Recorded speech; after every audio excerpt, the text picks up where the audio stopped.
Here at the Yeshiva University Museum, we stand next to Lean Rittmeyer's magnificent model of the Second Temple as it looked in the Herodian era. We will, in this series, attempt to understand the symbolism of this extraordinary edifice that was unlike any other, to understand the sacred symbolism of the building known to Jews as the Mikdash. And in order to truly understand our emotional motivation in revisiting the temple as it looked while it still stood, let us first study how great Western artists portrayed the temple being destroyed. In 1626, a French painter living in Rome named Nicolas Poussin, then a young man, later revered as an old master, created an image of the destruction of the Second Temple. It was given by his patron, an Italian cardinal, to Cardinal Richelieu in France. Richelieu, in turn, gifted the painting to his own family, and then the painting disappeared for several centuries. Fast forward to the 1990s, to the death of an eccentric English art collector by the name of Ernest Onions. His heirs, nephews and nieces, instructed Sotheby's to take the whole lot of their eccentric uncle's art and see it off.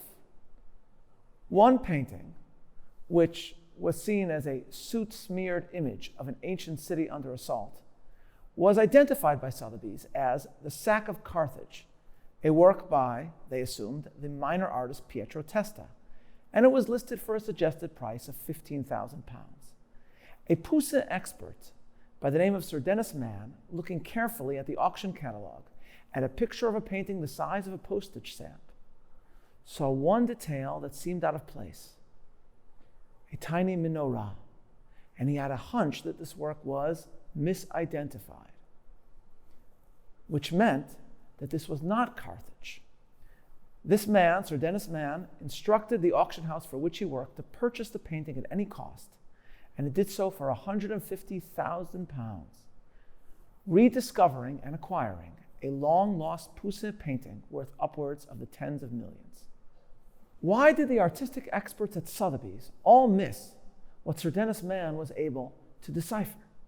The answer lies in the choices made by Poussin in depicting this scene. If we compare our accurate model of the Jerusalem temple to that in Poussin's painting, we see that Poussin's looks nothing like the temple actually did. And it's clear that an inaccurate inspiration for his own imagining of the Mikdash came from a non-Jewish source. What he has given us in his painting is a duplicate of a once pagan temple in Rome known as the Pantheon. The Pantheon was so called perhaps because it was dedicated not to a particular pagan divine, but to all of the Roman gods.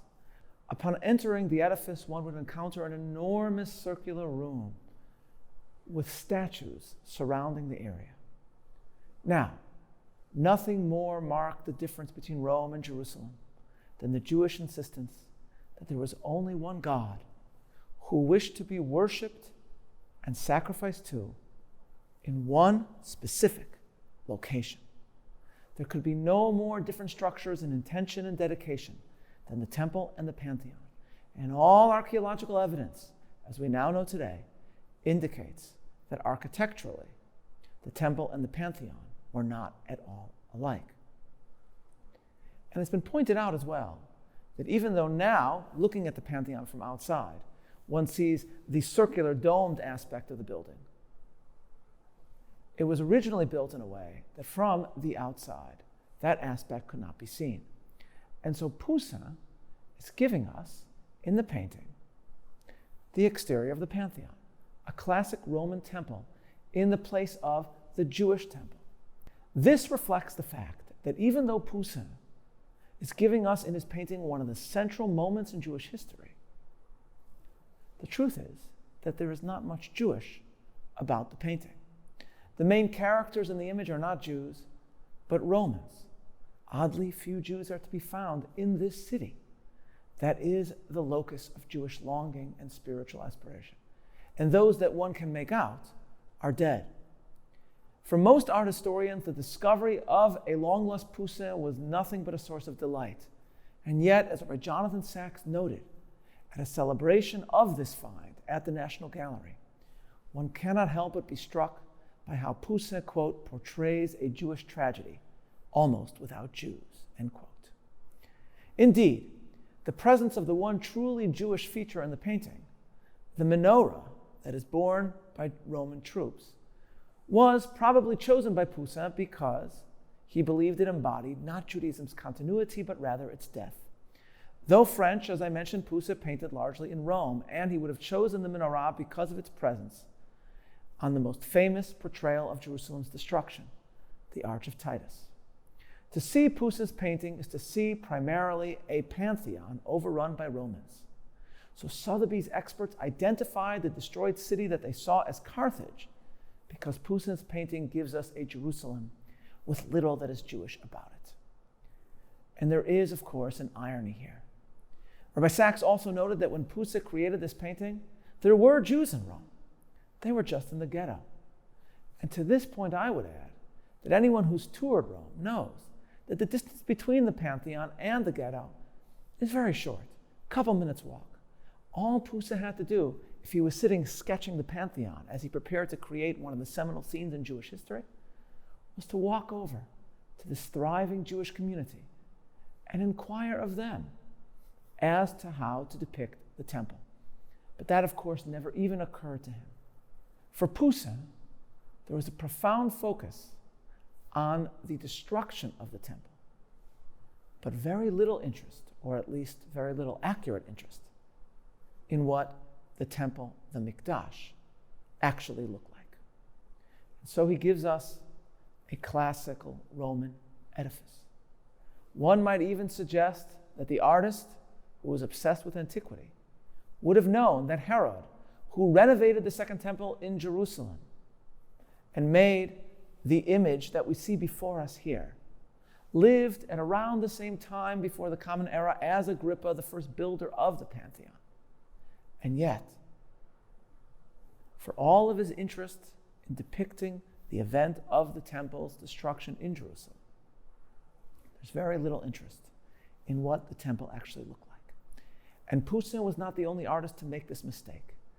In the YU Museum's collection is to be found a 19th century depiction of the temple's destruction by the British artist David Roberts. Roberts was of Scottish origin, and in the 1830s he set out for the Middle East, capitalizing on a tremendous British interest in the area and a desire for scenes of it, painting depictions of both the region as he found it, as well as building on the scenery he saw to depict events from a more ancient era, including the exodus from Egypt and the destruction of Jerusalem.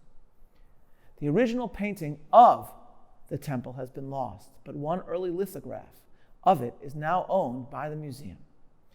Rogers has clearly studied and read about aspects of the layout of the larger Temple Mount, including the Antonia fortress that was supposed to be at the northern part of the temple. But his actual temple that he gives us is striking and odd. It's very small, but when we enlarge it, you see that again he has given us the Pantheon. What this reveals is that the artists are focused on some aspects of the story of the temple, but not others. They are interested not in the edifice that was the Mikdash itself, and rather in the sweep of the Roman assault and the defeat, the brutal defeat of the Jews. They are, in other words, more focused on the Roman destruction than on the actual temple as it existed. In telling the story of this destruction, it is this destruction, known to Jews as the Churban, that is central. What the Mikdash actually looked like is not a matter for them of painstaking precision or any accuracy at all. These paintings allow us to understand how differently our own ancestors responded to the very same event of the loss of the temple.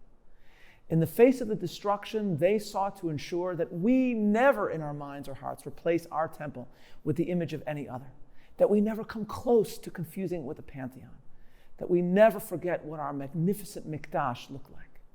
Yes, of course, we mourned as Jews from generation to generation the Roman destruction, but our remembrance of this event involves a painstaking clinging to the very details of what Jerusalem looked like and what the temple looked like.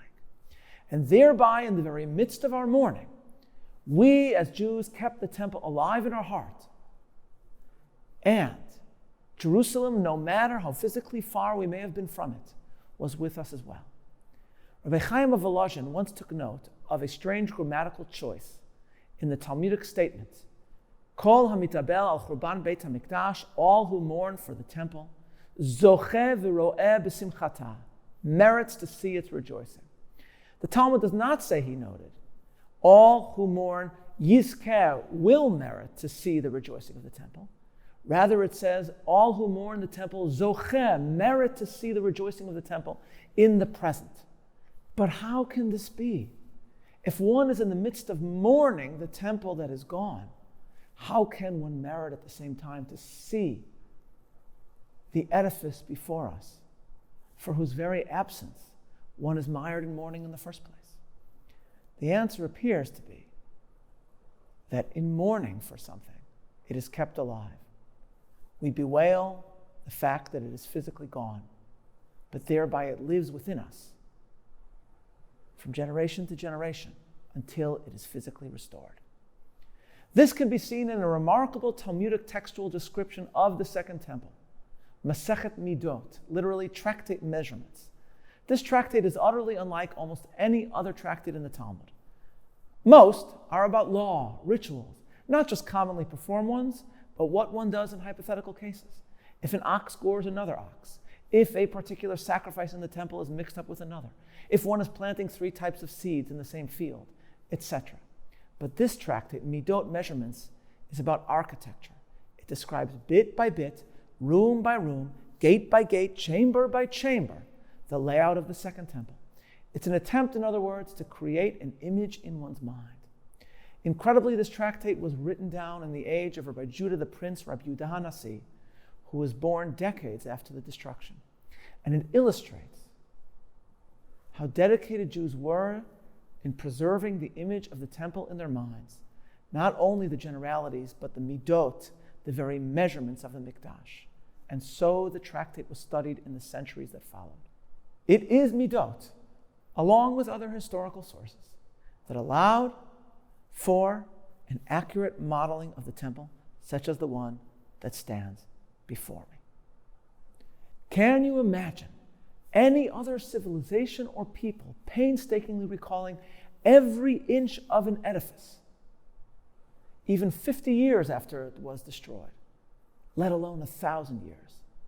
The Talmud, the Mishnah, is seen as legalistic, and the very name tractate measurements sounds incredibly didactic, but can there be a more exquisite embodiment of a people's love affair with a building